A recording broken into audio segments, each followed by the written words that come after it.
Chapter 39. The extraordinary abruptness of the transition produced no bewilderment, it seems. Realizing that without Rostam he would be in a position of helplessness that might be serious, the Irishman put his hands to his lips and called out with authority to the running figure of his frightened guide. He shouted to him to stop. "There is nothing to fear! Come back! Are you afraid of a gust of wind?" And in his face and voice, perhaps too in his manner, was something he had brought back from the vision, for the man stopped at once in his headlong course, paused a moment to stare and question, and then, though still looking over his shoulder and making occasional signs of his religion, came slowly back to his employer's side again. "It is past," said O'Malley in a voice that seemed to crumble in his mouth. "It is gone again into the mountains whence it came. We are safe. With me," he added, not without a secret sense of humor stirring in him, "you will always be safe. I can protect us both." He felt as normal as a British officer giving orders to his soldiers, and the Georgian slowly recovered his composure, yet for a long time keeping close to the other's side. The transition thus had been as sudden and complete as anything well could be. O'Malley described it as the instantaneous dropping of a shutter across his mind. The entire vision had lasted but a fraction of a second, and in a fraction of a second, too, he had returned to a state of everyday lesser consciousness. That blending with the earth's great consciousness was but a flashing glimpse after all. The extension of personality had been momentary. So absolute, moreover, was the return that at first, remembering nothing, he took up life again exactly where he had left it. The guide completed the gesture and the sentence which the vision had interrupted, and O'Malley, similarly, resumed his own thread of thought and action. Only a hint remained. That and a curious sense of interval alone were left to witness this flash of an immense vision, of cosmic consciousness, that apparently had filled so many days and nights. "It was like waking suddenly in the night out of deep sleep," he said, "not of one's own accord, or gradually, but as when someone shakes you out of slumber and you are wide awake at once. You have been dreaming vigorously, thick, lively, crowded dreams, and they all vanish on the instant. You catch the tail end of the procession just as it's diving out of sight. In less than a second, all is gone." For this was the hint that remained. He caught the flying tail end of the vision. He knew he had seen something, but for the moment that was all. Then, by degrees and afterwards, the details re-emerged. In the days that followed, while with Rostam he completed the journey already planned, the deeper consciousness gave back its memory piece by piece, and piece by piece he set it down in notebooks as best he could. The memory was on deposit deep within him, and at intervals he tapped it. Hence, of course, is due the confused and fragmentary character of those bewildering entries. Hence, at the same time, too, their truth and value. For here was no imaginative dream concocted in a mood of high invention. The parts were disjointed, incomplete, just as they came. The lesser consciousness, it seems, could not contain the thing complete, nor to the last, I judge, did he ever know complete recapture. They wandered for 2 weeks and more about the mountains, meeting various adventure by the way, reported duly in his letters of travel. But these concerned the outer man, and have no proper place in this strange record. And by the middle of July he found himself once more in civilization. At Michailovo he said good-bye to Rostam and took the train. And it was with the return to the conditions of modern life that the reaction set in and stirred the deeper layers of consciousness to reproduce their store of magic. For this return to what seemed the paltry activities of an age of machinery, physical luxury, and superficial contrivances brought him a sense of pain that was acute and trenchant, more, a deep and poignant sense of loss. The yearnings, no longer satisfied, began again to reassert themselves. It was not the actual things the world seemed so busy about that pained him, but rather the point of view from which the world approached them, those that it deemed with one consent important, and those, with rare exceptions, it obviously deemed worth no consideration at all and ignored. For himself, these values stood exactly reversed. The vision then came back to him, rose from the depths, blinded his eyes with maddening beauty, sang in his ears, possessed his heart and mind. He burned to tell it. The world of tired, restless men, he felt, must equally burn to hear it.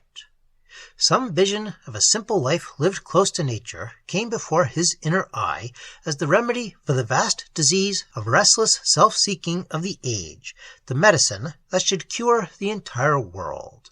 A return to nature was the first step toward the great deliverance men sought.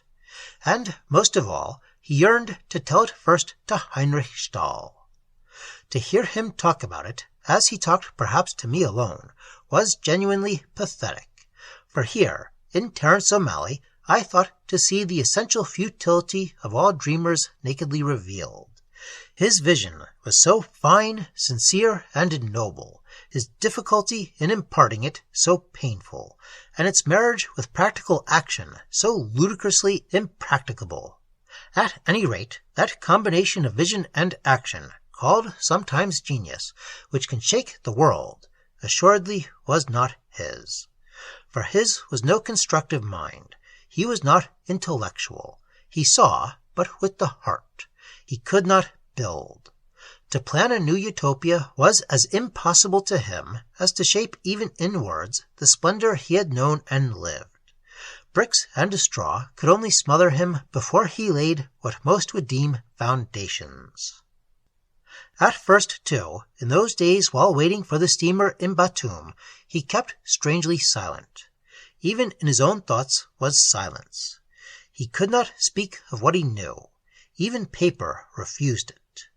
But all the time this glorious winged thing, that yet was simple as the sunlight or the rain, went by his side, while his soul knew the relief of some divine, proud utterance that, he felt, could never know complete confession in speech or writing.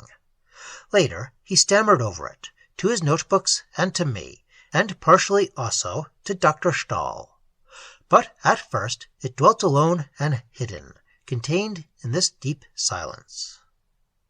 The days of waiting he filled with walks about the streets, watching the world with new eyes. He took the Russian steamer to Poti and tramped with a knapsack up the Chorokh gorge, beyond Borçka, regardless of the Turkish gypsies and encampments of wild peoples on the banks. The sense of personal danger was impossible. He felt the whole world kin. That sense protected him. Pistol and cartridges lay in his bag, forgotten at the hotel. Delight and pain lay oddly mingled in him. The pain he recognized of old, but this great radiant happiness was new. The nightmare of modern cheap-jack life was all explained. Unjustified, of course, as he had always dimly felt, symptom of deep disorder. All due, this feverish external business, to an odd misunderstanding with the earth. Humanity had somehow quarreled with her, claiming an independence that could not really last. For her, the centuries of this estrangement were but a little thing, perhaps, a moment or two in that huge life, which counted 1,000,000 years to lay a narrow bed of chalk. They would come back in time. Meanwhile, she ever called. A few, perhaps, already dreamed of return. Movements he had heard were afoot. A tentative endeavor here and there. They heard, these few, the splendid whisper that, sweetly calling, ever passed about the world. For her voice, in the last resort, was more potent than all others, an enchantment that never wholly faded. Men had but temporarily left her mighty sides and gone astray, eating of trees of knowledge that brought them deceptive illusions of a mad self-intoxication, fallen away into the pains of separateness and death. Loss of direction and central control was the result. the babble of many tongues so clumsily invented, by which all turned one against another. Insubordinate artificial centers had assumed disastrous command. Each struggled for himself against his neighbors. Even religions fought to the blood. A single sect could damn the rest of humanity, yet in the same breath sing complacently of its own heaven.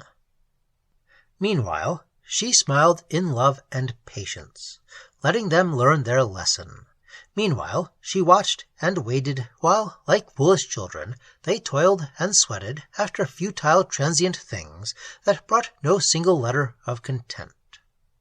She let them coin their millions from her fairest thoughts, the gold and silver in her veins, and let them turn it into engines of destruction, knowing that each life lost returned into her arms and heart, crying with the pain of its wayward foolishness, the lesson learned.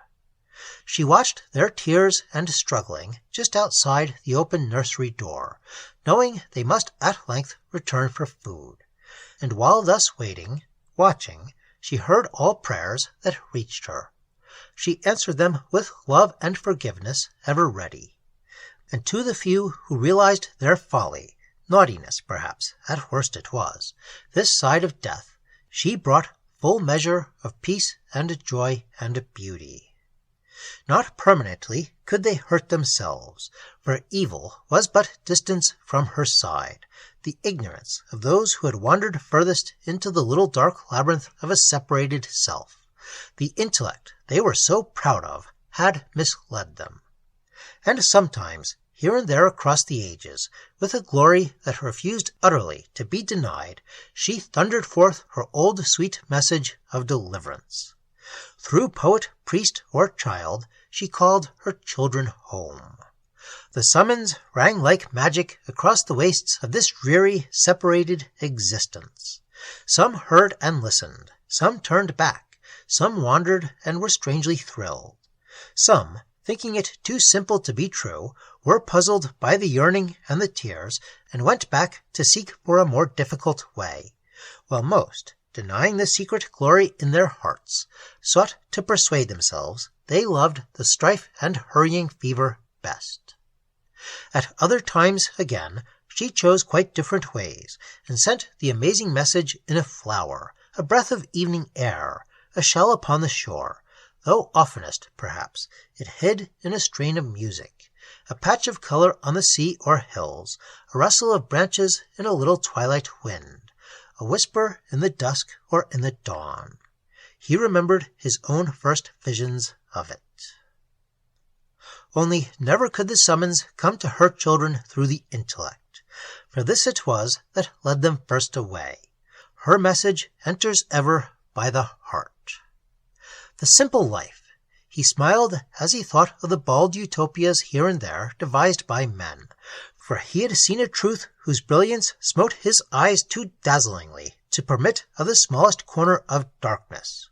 Remote, no doubt, in time that day when the lion shall lie down with the lamb, and men shall live together in peace and gentleness, when the inner life shall be admitted as the reality, strife, gain, and loss unknown, because possessions undesired, and petty selfhood merged in the larger life. Remote, of course, yet surely not impossible. He had seen the face of nature, heard her call, tasted her joy and peace, and the rest of the tired world might do the same. It only waited to be shown the way. The truth he now saw so dazzling was that all who heard the call might know it for themselves at once, cuirassed with shining love that makes the whole world kin, the earth a mother literally divine. Each soul might thus provide a channel along which the summons home should pass across the world, to live with nature and share her greater consciousness, en route for states yet greater, nearer to the eternal home. This was the beginning of the truth, the life, the way.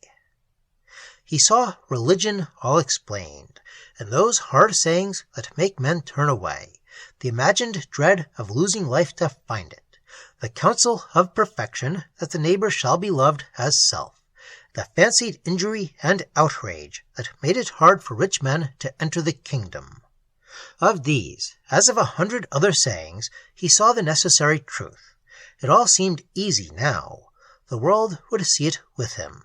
It must. It could not help itself. Simplicity as of a little child, the selflessness as of the mystic. These were the splendid clues. Death and the grave, indeed, had lost their victory.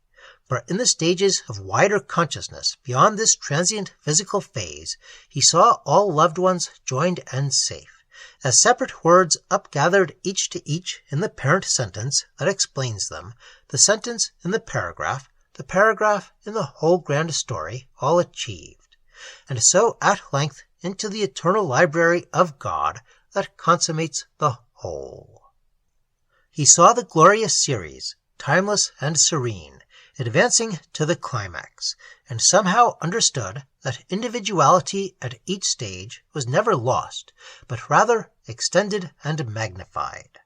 Love of the earth, life close to nature, and denial of so-called civilization was the first step upwards. In the simple life, in this return to nature, lay the opening of the little path that climbed to the stars and heaven.